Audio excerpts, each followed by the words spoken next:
Kalau diniatkan untuk ibadah. Ibu merawat anak, menjaga suami dalam kebaikan itu jihad. Sepanjang diniatkan untuk ibadah.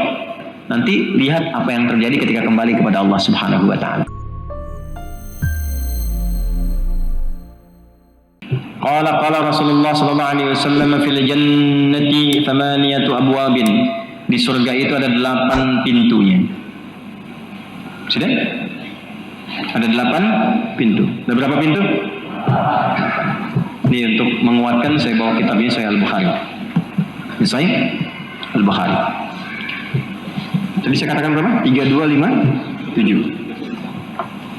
Bismillah.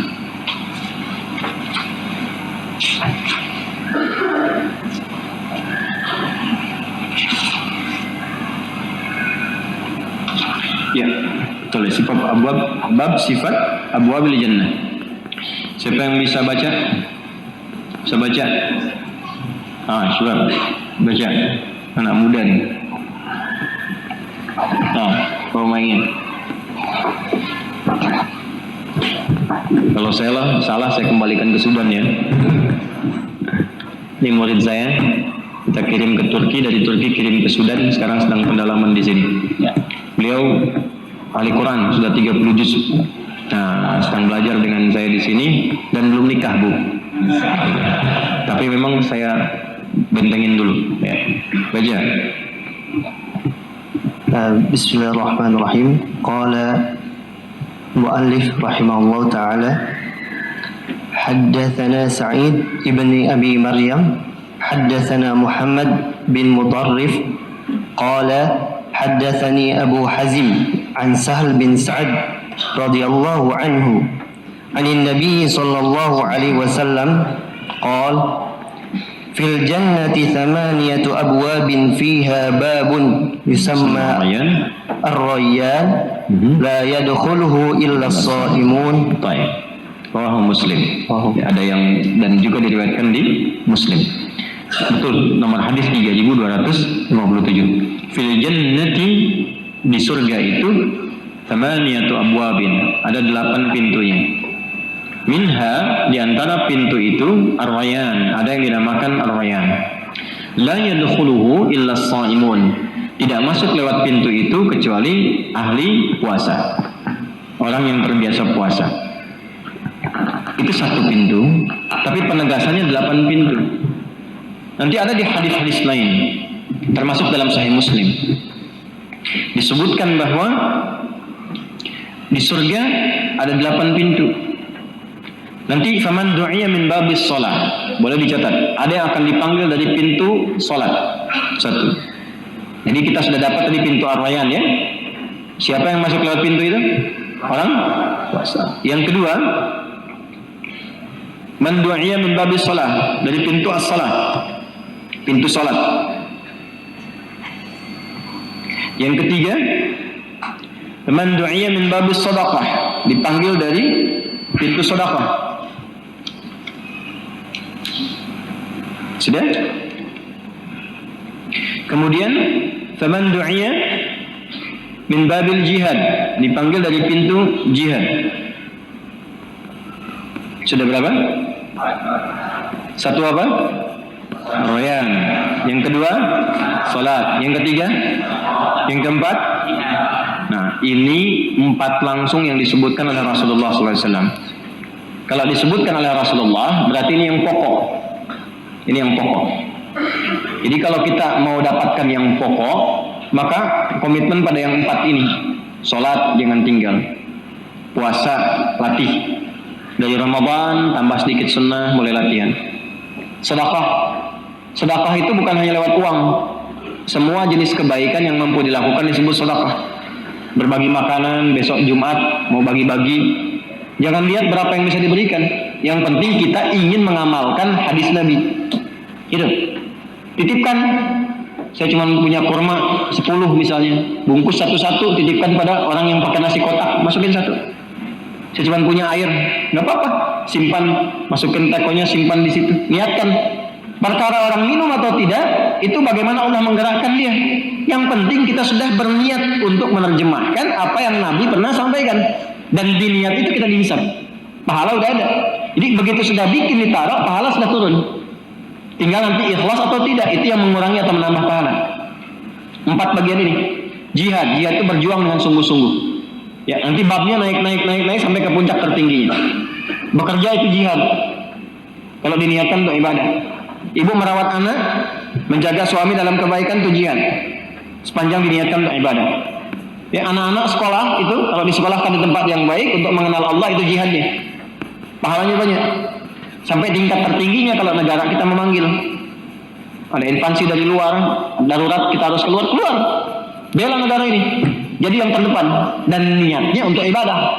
Itulah jihad yang tertinggi sampai kita wafat. Dulu kan ulama kita ada resolusi jihad kan. Nah, makanya bab jihad itu bagi orang Islam itu penting. Salah satunya apa? Untuk bela negara. Makanya pelajarannya ketat, kurikulumnya diatur. Jadi nggak sembarangan. Ini yang harus diluruskan. Ya, jihad itu bukan tembak orang sembarangan, bom orang sembarangan, ini itu. Nah, itu yang keliru. Ya, jadi keras, jadi radikal sehingga muncul Islamofobia. Bukan itu. Mesti diajarkan.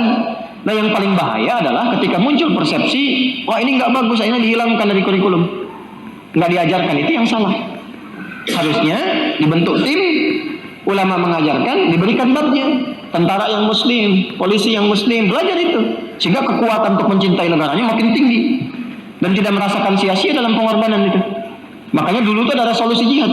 Bahasi Masyari keren, Hadratus Syekh itu muncul resolusi jihad. Berjuang semua.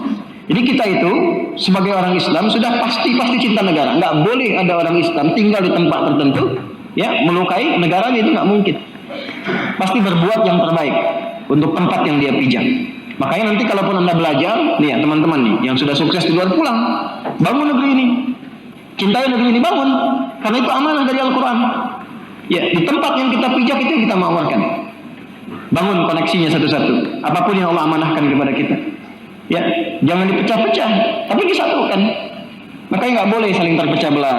Ya, nggak boleh saling menyudutkan, menjelekkan. Ya, atau dibawa untuk terpolarisasi macam-macam. Kita menyatu dalam kebaikan. Doakan orang aja, tampilkan yang baik-baik. Itulah Muslim. Beda pandangan boleh, beda pendapat boleh, tapi semua keragaman itu disatukan dalam satu cita-cita yang sama. Kalau kita Muslim, niatkan untuk ibadah, baktikan untuk negeri, tapi niatkan untuk ibadah pada Allah Subhanahu Wa Taala, sehingga dunia pun dikenang secara baik, di akhirat dapat kemuliaan. Jelas? Nah, dan tidak akan pernah ada ulama yang mengajarkan pertentangan, apalagi dengan hukum-hukum negara, apalagi Indonesia. Ya, karena Indonesia itu hukumnya dibuat tidak bertentangan dengan agama. Jadi salah kalau ada yang bertanya misalnya bagaimana hubungan antara Islam dengan Pancasila? Jawab, hubungannya baik-baik saja, tidak ada masalah, gitu ya. Nah, karena keduanya nggak bisa dipertentangkan, pasti akan mensupport dalam semua nilai kebaikan. Sila pertama apa? Ketuhanan yang maha esa. Nilainya di Quran ada, qul huwallahu ahad. Sila kedua apa? Kemanusiaan yang adil dan berat. Innallaha ya'muru bil adli wal ihsan, ada dalam Quran. Ketiga apa? Wa'tasimu bihablillahi jami'an wa la tafarraqu. Keempat apa? Wa amruhum syura bainahum. Yang kelima apa? Keadilan sosial bagi seluruh rakyat Indonesia. Balik lagi, ya innallaha ya'muru bil adli wal ihsan wa ta'awanu 'alal birri wat taqwa. Kita sudah punya semua dalilnya. Lalu dilindungi itu oleh pasal 29 ayat yang ke-2. Dibawa ke pendidikan, Undang-Undang Sisiknas nomor 23 nomor 20 tahun 2003. Ya, bahkan dari pasal menimbang poin yang B itu. Ya kan, Undang-Undang Dasar tahun 1945 mengamanahkan kepada pemerintah untuk menyelenggarakan satu sistem pendidikan yang meningkatkan keimanan pada Tuhan Yang Maha Esa serta akhlak mulia. Saya hafal itu. Nah, kita tuh menghafal itu untuk menjaga negeri sehingga menjadi paku bagi bangsa. Ya?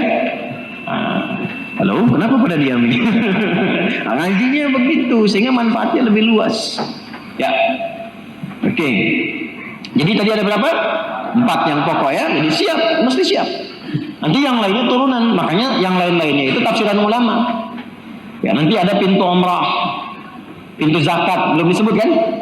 Nah, pintu zakat, makanya kejar supaya bisa zakat. Jadi orang Islam itu kaya untuk berbagi dengan kekayaannya. Makanya ada skema zakat, ada infak. Jadi cari kaya itu supaya bisa zakat, bukan untuk update status. Jelas? Baik. Pintu zakat, pintu apa lagi tadi? Umrah, haji. Ya, jadi setiap ada amal soleh, ulama menyifati itu. Sehingga Ibnu Abbas rahimahullah, ya, Ibnu Abbas radhiyallahu taala anhuma menyebutkan 7 jenis surga dengan semua tingkatan amalannya. Nanti yang ke-8 itu pintunya untuk semua. Nah, ini kitab yang tadi, Tafsir Al-Baydawi. Saya sebutkan ya, saya bacakan sekaligus menutup pertemuan kita malam hari ini.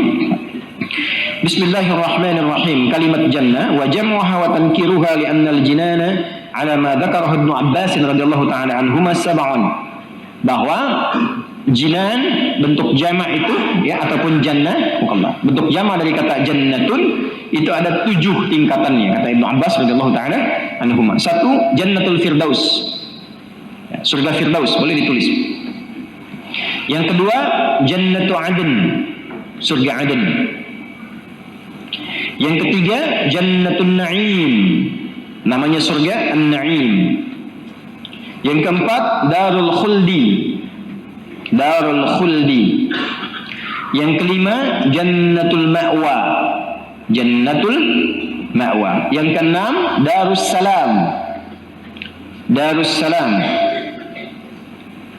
Yang ketujuh, illiyun, illiyun, illiyun. Wa fi kulli wahidatin minha maratibu wa darajatun mutafawitah ala hasbi tafawutil a'mal wal i'mal.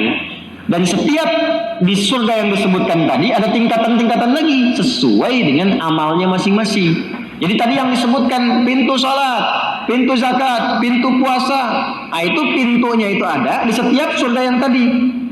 Jadi di Firdaus itu ada amalannya. Masuk surga Firdaus itu nanti ada urutannya. Karena rajin sholat, sholatnya khusyuk, meninggalkan lagho yang tidak bermanfaat, rajin zakat, pintunya ada. Nah, setiap Firdaus itu punya tingkatan lagi.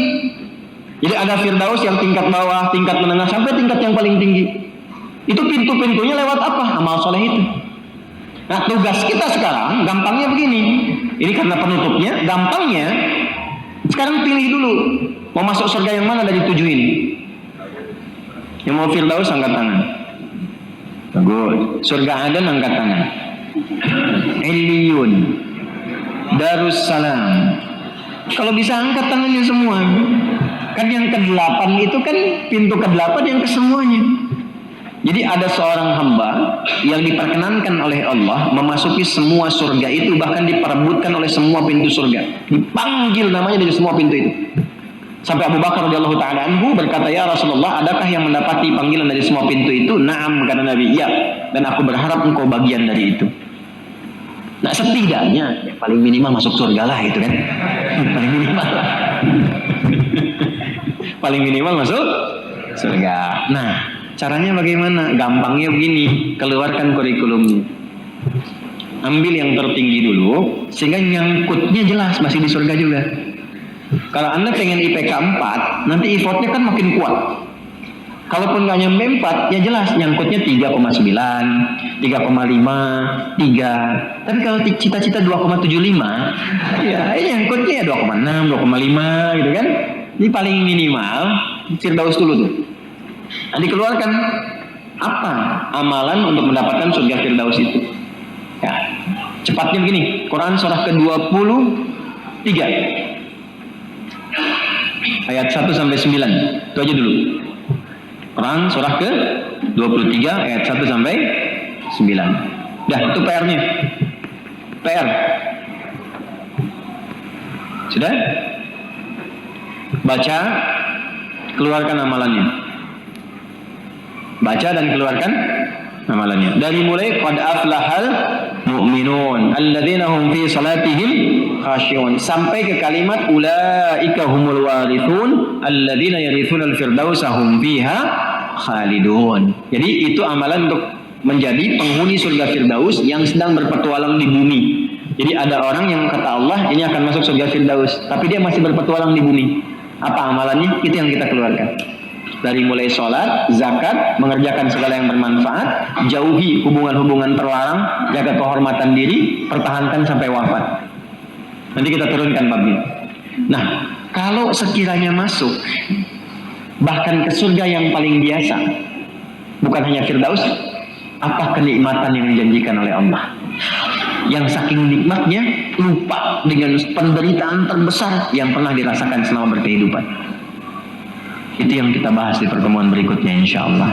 Ya, itu yang akan kita bahas di pertemuan berikutnya. Nah, 8 tingkatan ini bahkan di surat Ar-Rahman sudah diisyaratkan.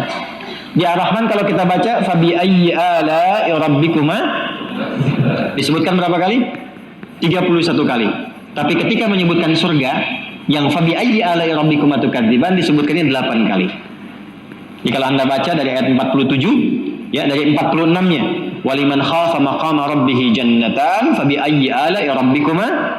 Kalau Anda baca dari 47 sampai 61 dihitung 8. Fabi ayyi ala'i rabbikuma tukadziban. Nanti yang selanjutnya wa min dunihima jannatan. Selain ada yang di situ ada surga yang lain. Nah, ketika mendapatkan surga yang lain sampai fabi ayyi ala'i rabbikuma tukadziban yang terakhir jumlahnya 8 juga. Itu untuk memberikan kesan bahwa tafsir Nabi 8 pintu surga menunjuk kepada 8 pokok amalan yang bisa kita lakukan saat berkehidupan di dunia. Jadi apapun itu aja yang kita turunkan.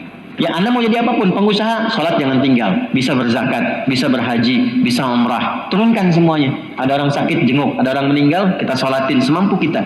Nanti lihat apa yang terjadi ketika kembali kepada Allah Subhanahu wa taala. Jelas?